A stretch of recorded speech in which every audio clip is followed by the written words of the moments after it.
रोग विशेषज्ञ जयपुर।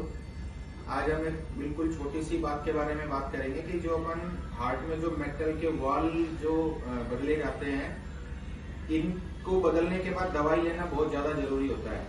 अगर हमने दवाई बंद करी तो ये बहुत ज्यादा जानलेवा हो सकता है। और इसका पता करने की एक सिंपल सी टेक्निक ये है कि अपने को जो मेटल के वाल होते हैं उसकी मरीज को खुद को क्लिक सुनाई देती है।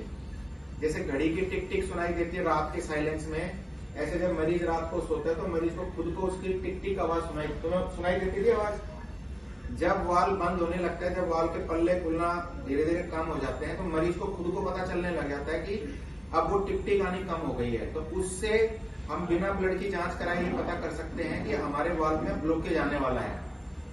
आप बताओ, आपको जब आपका वाल 4-5 साल पहले बदला गया था तो आपने दवाइयां छोड़ दी, है ना?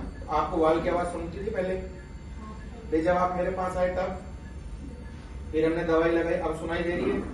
तो ये पेशेंट है, ये खुद आपके सामने, हर वाल का मरीज इस चीज को खुद इवेल्युएट कर सकता है कि रात को जब बिल्कुल साइलेंस होता है तो उसको जब भी करवट लेगा या सीधा सोएगा तो जब वाल खुलेगा बंद होगा तो उसको टिक टिक की आवाज सुनाई देगी। दूसरी बात ये कि अगर हम दवाई नहीं ले सकते हैं तो हमें वाल नहीं बदलवाना चाहिए, क्योंकि अगर आपने दवाई को ध्यान से नहीं लिया, आप लोग जब अपने मरीज को लेके आए थे, ये मरीज जब हमारे पास आए थे तो ये बिल्कुल भी, आप लेट पा रहे थे क्या उस टाइम?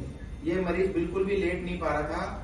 इनकी जो सांस की रेट है वो लगभग 50 थी, ब्लड में ऑक्सीजन का लेवल भी 50-60 के आसपास था, हार्ट रेट इनका लगभग 150 के आसपास था।